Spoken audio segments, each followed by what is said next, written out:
이번 시간에는 귀신을 몰라서 귀신에게 당하는 사람들의 고통에 대해서 말씀을 드리겠습니다. 귀신은 알고 보면 아무것도 아닌 존재입니다. 성도인 우리보다 능력면에서 한참 낮은 존재들입니다. 귀신이 보이지 않기 때문에 무서워하고 귀신에게 당하면서 살아가는 겁니다. 귀신 역사란 말을 듣게 되면 일반적인 성도들은 우선 정신질환자와 같이 미쳐서 거리를 헤매거나 폭행을 하며 소리를 지르며 돌발적이고 충동적인 행동을 함부로 하는 사람으로 생각하는 것입니다. 또 무속인들이 겪는 무병처럼 원인을 알 수 없는 병을 앓는 정도로 생각하는 것이 일반적인 것입니다. 그러나 이렇게 증상이 밖으로 드러나가지고 누구라도 쉽게 귀신이 들렸다고 판단할 수 있을 정도로 심각한 경우는 흔하지 않습니다. 우리는 외적으로 분명하게 나타난 이런 증상 이외에 다른 증상에 대해서는 별로 아는 바가 없을 것입니다. 우리는 귀신 역사라는 말 하나뿐이지만 영어 표현을 보면 두 가지가 있습니다. 더 일반적으로 많이 사용하는 표현으로 귀신 들렸다, 악령에 사로잡혔다라는 말을 사용합니다. 우리가 일반적으로 알고 있는 귀신 역사 현상을 표현하는 말입니다. 성경에 기록된 거라사인의 광인의 경우 이런 표현을 사용합니다. 다음으로 귀신짓을 한다, 악마와 악마에게 쓰임을 당했다라는 표현을 사용하는 경우가 있는데 귀신과 같은 행동을 하는 경우를 사용합니다. 즉 귀신과 같은 모습을 그대로 행동 옮기지만 정신은 온전합니다. 겉으로 보면 건강한 사람인데 행동은 귀신짓을 하는 것입니다.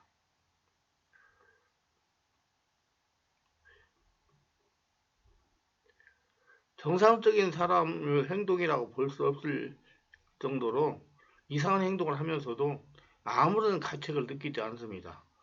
귀신의 영향을 받는 사람과 같다고 할 것입니다. 행동으로 나타난 이런 증상을 가진 사람들은 타인에게 드러나지만 질병으로 고생하는 사람의 경우에는 귀신 역사라고 생각하지 못하는 경우가 많습니다. 성경에 기록된 간질병 환자의 경우 그 아버지가 그 병을 고침받으려고 아들을 데리고 예수님께로 왔습니다. 그때 예수님은 꾸짖어서 귀신을 쫓아냈습니다. 간질병 질환을 앓고 있었지만은 그 원인은 귀신이 들렸던 것입니다. 병원에 가면 원인을 밝힐 수 없는 질환의 7, 80% 이상이 귀신 역사라고 생각해도 좋을 정도로 귀신 역사에 의한 질병은 광범위합니다. 끊임없이 고통이 찾아오지만 원인을 알지 못해서 치료를 하지 못하고 고통을 당하면서 살아갑니다. 이와 같은 귀신 역사에 의한 질병은 당사자가 귀신 역사에 관한 지식이 조금만 있다면 알 수 있습니다. 영을 구약에서는 루어라는 표현을 사용합니다. 이 단어는 바람이라는 뜻입니다. 신약에서 성령이 처음 사람들에게 임하는 마가의 다락방에 오순절 사건에서 볼 수 있듯이 강력한 성령의 임재는 마치 급하고 강한 바람처럼 임하게 되는 것입니다. 성령이 우리 몸에 임할 때 우리는 종종 바람결과 같은 느낌을 받습니다.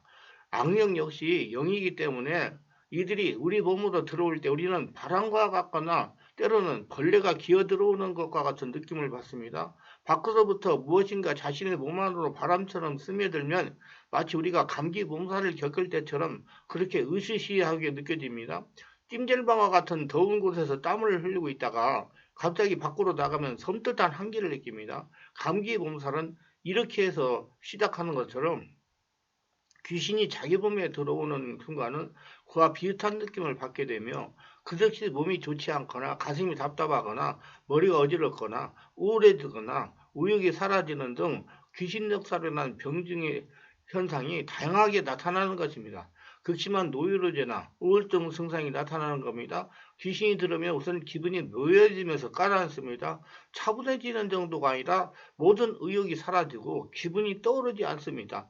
몸은 무거워지고 여기저기 아프기 시작합니다. 가슴이 답답하다 못해 죽을 것 같은 고통이 찾아옵니다.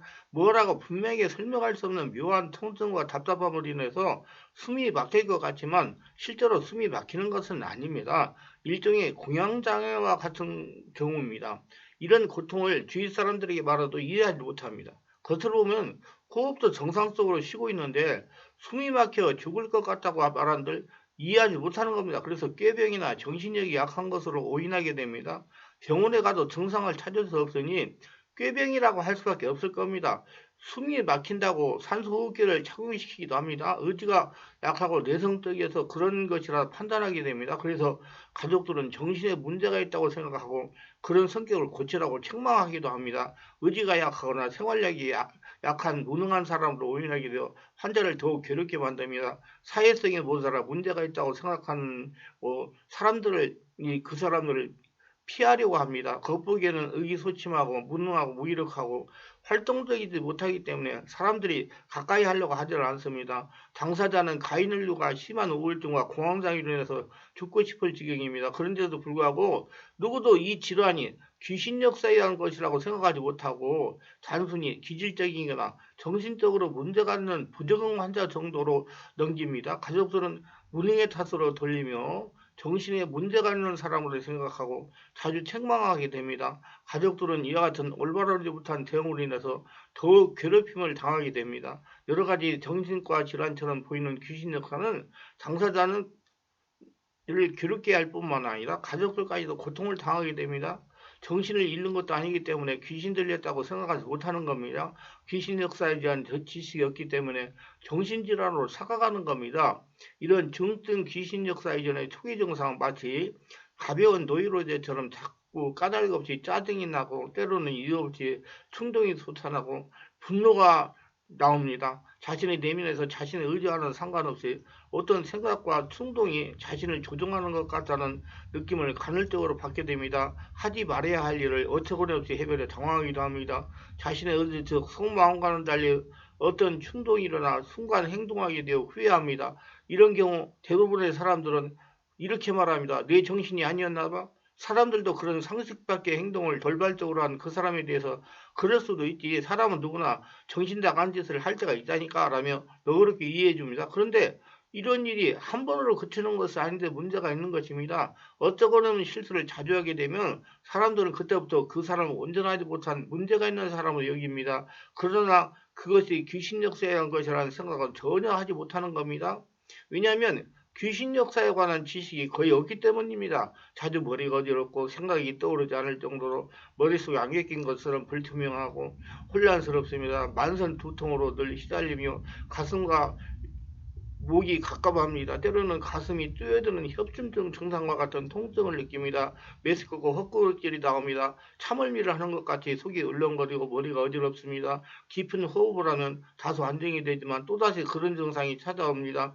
기절하거나 죽을 것 같다는 생각이 들 정도로 갑갑함 때문에 다른 생각을 할 수 없게 됩니다. 서서히 자신이 앓고 있는 이 원인모를 질환에 대해서 공포가 더욱 두렵게 만듭니다. 바람처럼 또는 파도처럼 증상이 애도가 밀려 들어오는 것을 느낍니다. 마치 흉악한 존재가 자신을 위협하려고 서서히 다가오는 것을 느낄 때 오는 공포심처럼 그렇게 옥조에 드는 두려움으로 인해서 정상적인 생활을 할 수 없게 되어가는 것입니다. 우울증, 노이로제, 강박증, 피해망상, 공황장애 등과 같은 정신과 질환처럼 보이는 귀신 역사가 자주 일어나며 잦은 충동과 거친 언행과 하나님만 극도로 몰입하는 자아 몰입증과 같은 쏠림 현상이 나타납니다. 사람을 기피하고 소극적으로 변하게 됩니다. 사회와 서서히 단절된 삶으로 나가며 사람을 만나는 것을 두려워하는 개인 공포증과 같은 심리적 현상이 나타납니다.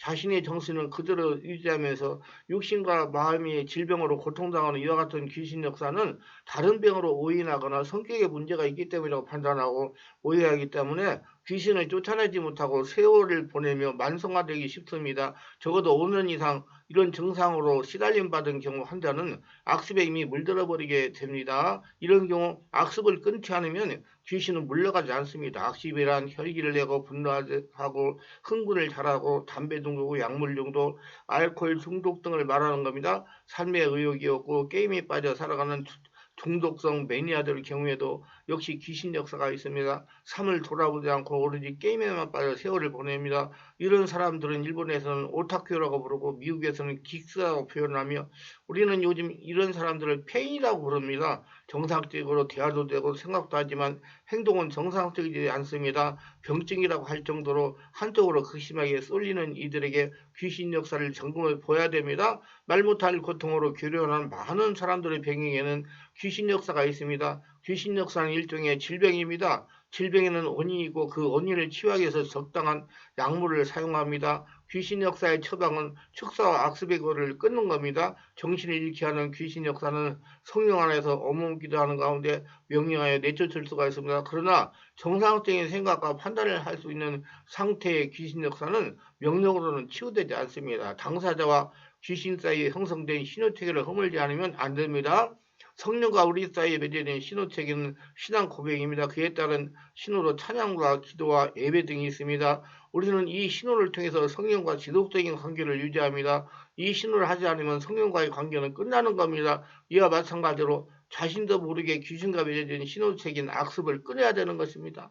게임만 몰두하는 경우 다시는 게임을 하지 말아야 됩니다. 얼마나 끊어야 되나요? 아마도 평생을 끊어야 할 것입니다.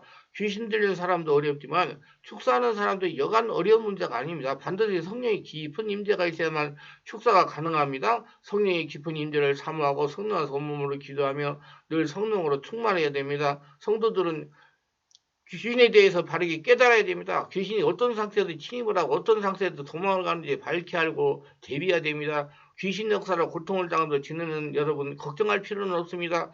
예수님 성령 하나님께서 함께 하시기 때문입니다. 예수님을 믿지 않는 분들은 가까운 교회에 가셔서 예수님을 주로 영접하시고 기도하시면서 성령으로 세례를 받으시고 오랫동안 기도하면 귀신은 떠나갑니다. 1년 이상 이런 증상으로 고생하시는 분들은 02-3474-0675로 전화하시면 상담하여 정확한 원인을 알고 귀신을 쫓아내고 치유받고 정상적인 삶을 살아갈 수가 있습니다. 사랑하시는 여러분, 귀신은 아무것도 아닌 존재입니다. 귀신에 대해 알고 보면 예수님 안에서 귀신들은 하찮은 존재들입니다. 귀신을 바르게 알고 귀신에게 당하는 고통을 청산하시기를 주 예수 이름으로 축원합니다.